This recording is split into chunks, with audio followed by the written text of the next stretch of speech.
بسم اللہ الرحمن الرحیم۔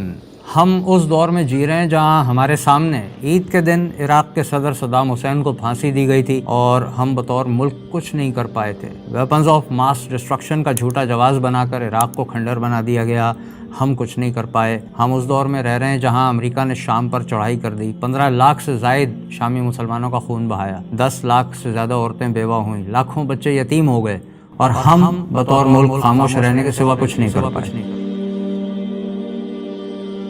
شام آج بھی منتظر ہے، لیکن ہمارا کوئی کردار آج بھی دکھائی نہیں دے رہا۔ ہماری آنکھوں کے سامنے روہنگیا مسلمانوں کی پوری بستیوں کو جلا کر راکھ کر دیا گیا، ان مسلمانوں کو زندہ چیرا پھاڑا گیا، بچوں کو نیزوں پر چڑھایا گیا، یہاں تک کہ ان کا گوشت کھایا گیا، لیکن ہم بطور مسلمان مملکت کہیں دکھائی نہیں دی ہے۔ لیبیا جس نے مشکل وقتوں میں پاکستان کی مدد کی تھی، اسے برباد کیا گیا۔ قذافی کو سڑکوں کے آوارہ لڑکوں کے ہاتھوں مروا دیا گیا اور لاش کی پیٹھ میں چھریاں گھونپی گئیں، اس کی ویڈیوز بنائی گئیں، ہم کچھ نہیں کر پائے۔ امریکہ اور نیٹو نے مل کر افغانستان کو تاراج کیا، پہاڑوں کی سرزمین پر اتنے بم برسائے گئے کہ زمین سے پانی پھوٹ پڑا، مسلمانوں کو کنٹینروں میں بند کر کے آگ لگائی گئی، زندہ انسانوں کو کباب بنا دیا گیا، لیکن ہم کچھ نہیں کر سکے۔ فرانس نے سرکاری سطح پر توہین کا جرم کیا، لیکن ہمارے حکمران کہتے رہے کہ ہم GSP+ سے مجبور ہیں، سفیر کو نہیں نکال سکتے۔ سویڈن، ڈنمارک، جرمنی، قرآن کریم کی توہین ہوئی اور سرکاری سرپرستی میں ہوئی، ہم نے کچھ نہیں کیا۔ کرنے کو تو ہم نے ریمنڈ ڈیوس اور عافیہ صدیقی جیسے اندرونی معاملات میں بھی جو رنگ دکھائے ہیں وہ سب کے سامنے ہیں۔ ایک قاتل ہے چھوٹ جاتا ہے، اور ایک محب وطن ہے بیچ دی جاتی ہے۔ نہ مرد ہونا آڑے آتا ہے، نہ عورت ہونا بچا پاتا ہے، کوئی انسانی حقوق کی آواز حلق سے نہیں نکالتا۔ اور اب فلسطین ہمارے سامنے ہے، مغربی کنارے بالخصوص غزہ میں مسلمان عورتوں کی عزتیں پامال کی جا رہی ہیں۔ جو گولیوں اور میزائلوں سے بچ رہے ہیں وہ بھوک سے مر رہے ہیں۔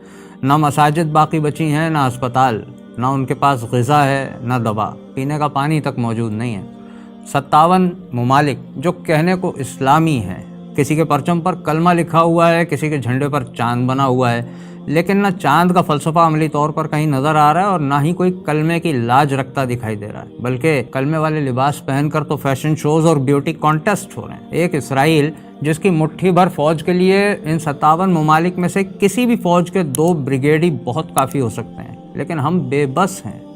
وجہ صاف ہے، نیشن اسٹیٹ کا دین سے کوئی تعلق نہیں ہوتا۔ نیشن اسٹیٹ نظریاتی سرحدوں کی امین نہیں ہوتی، بلکہ صرف زمینی سرحدوں کی حفاظت کا حلف اٹھاتی ہے۔ کیا اتنے حادثے کافی نہیں ہے کہ اب ہمیں احساس ہو جائے کہ مرنے کے بعد ہمیں جواب دینا ہے؟ روز محشر تو کوئی بہانہ نہیں چلے گا کہ ہم فلسطین، شام، یمن، افغانستان، لیبیا، عراق سمیت اپنے ملک میں بھی مسلمانوں کا تحفظ کیوں نہیں کر پائے تھے۔ وقت آ چکا ہے کہ ہم دین کے نظریات پر مبنی نظام انصاف، تعلیم، معیشت اور معاشرت کے لیے کام کریں تاکہ امت کی خاطر اپنا کردار ادا کرنے کے لائق بن سکیں۔